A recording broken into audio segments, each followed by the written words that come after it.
So this is the final video on our playlist. It's the playlist for teachers, admin, if you are someone helping teachers to really reset, especially during the summer. But you can use this anytime that you need a reset. Now, the issue sometimes is you learn some calming tools during your break. But then by default, it's hard for you to remember them. You're under stress. So here's a few ways to really build a toolkit. The first one that I would share, and I'm going to screen share, this is called the wellness checklist. Here you would find that there are different categories. Now, everybody's different. It's for you to do an inventory. So for instance, there is 1 to 5, as you could see, and this is the way you would respond to it. Some people may need alone time. Some people have too much alone time. So here are different categories. Okay, rate. This week, you could just start every week, and then you might not need to do this even for a month, but maybe a couple of weeks and see, oh, I actually need more alone time. Or I'm doing very poorly with my nutrition, which is really connected also with your mental health because your mind and body are not separate. So here are just briefly the categories. I would link this PDF in the show notes. How much alone time? How well did you do with your nutrition? Movement or recreational play? How was your sleep? Your connection with others or community, and or religion. It doesn't have to be religion. Whatever your source is for spirituality, it could be simply nature. Here's one way to really do an inventory and see how you can do better. And when you see your rating, you're like, wow, you could actually rate at the end, maybe 1 to 10. For the week, 10, I'm feeling super great, and 1, the opposite, not feeling so great at all. Then you do this 2 times, 2 weeks, right? Just one sheet per week. You don't have to do it every day. And see, oh my goodness, this is why I need some recreational play. Or when I have more sleep, I have better mood. So that's one. Another one that I want to share is this, the boundary setting. So we're just creating a toolkit. The first one is to doing an inventory, and it's more giving you a framework of what you need to work on to take care of yourself. When you take care of yourself, you become really better person, better teacher, and you become more available to your students without the burnout. See, so let's talk about boundary setting. Just a few things I want to mention. Some of them you probably are already practicing. So the first one, not everything needs to be done right away. It's called prioritizing.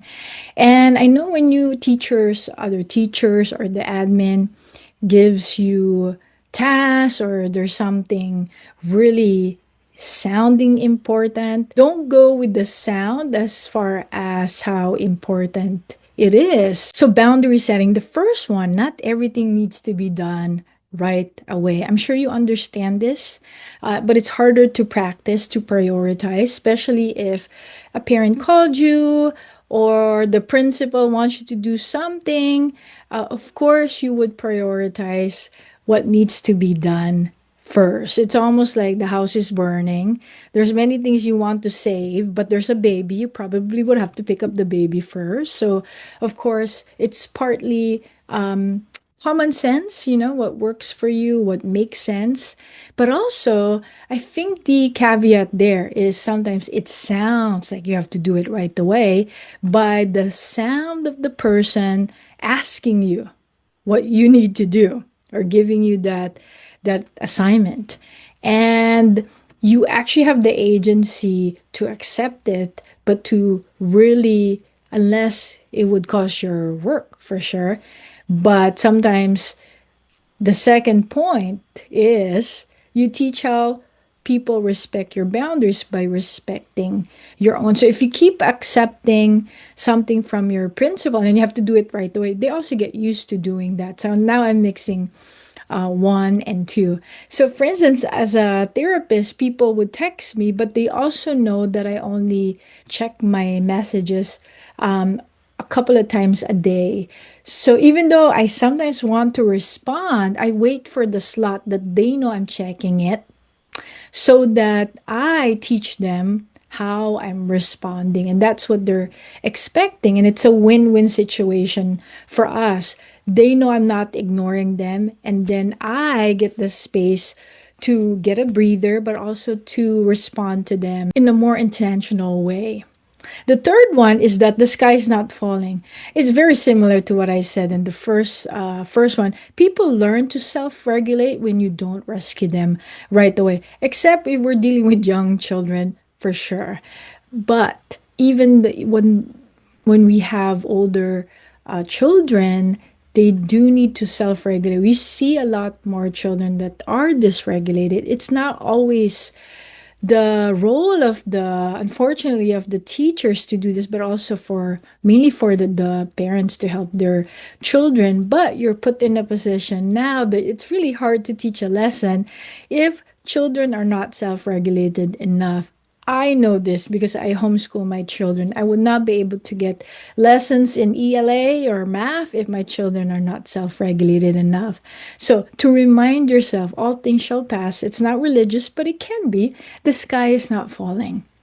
The last one is you can only do so much for the day. Do your best. Of course, I know you want to be productive, but tomorrow's another day.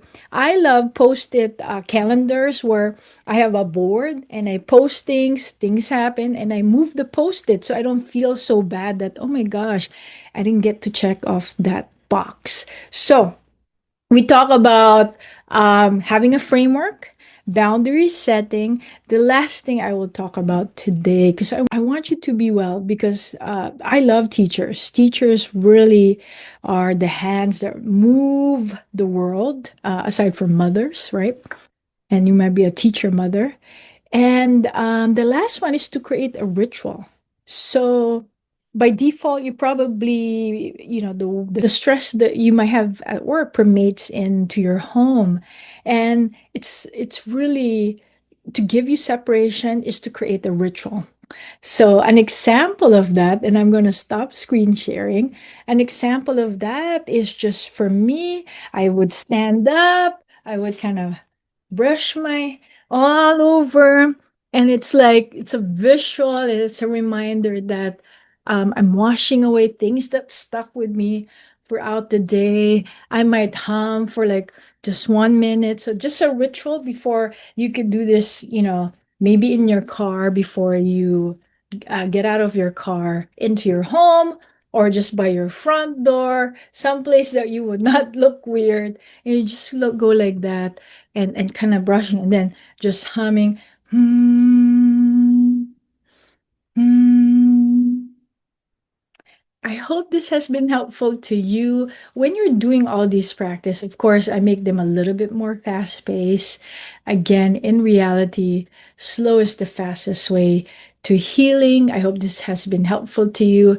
If you need support, personalized care, schedule and book a free consult therapy with Roanne or the link below. Take good care and thank you for the work that you do.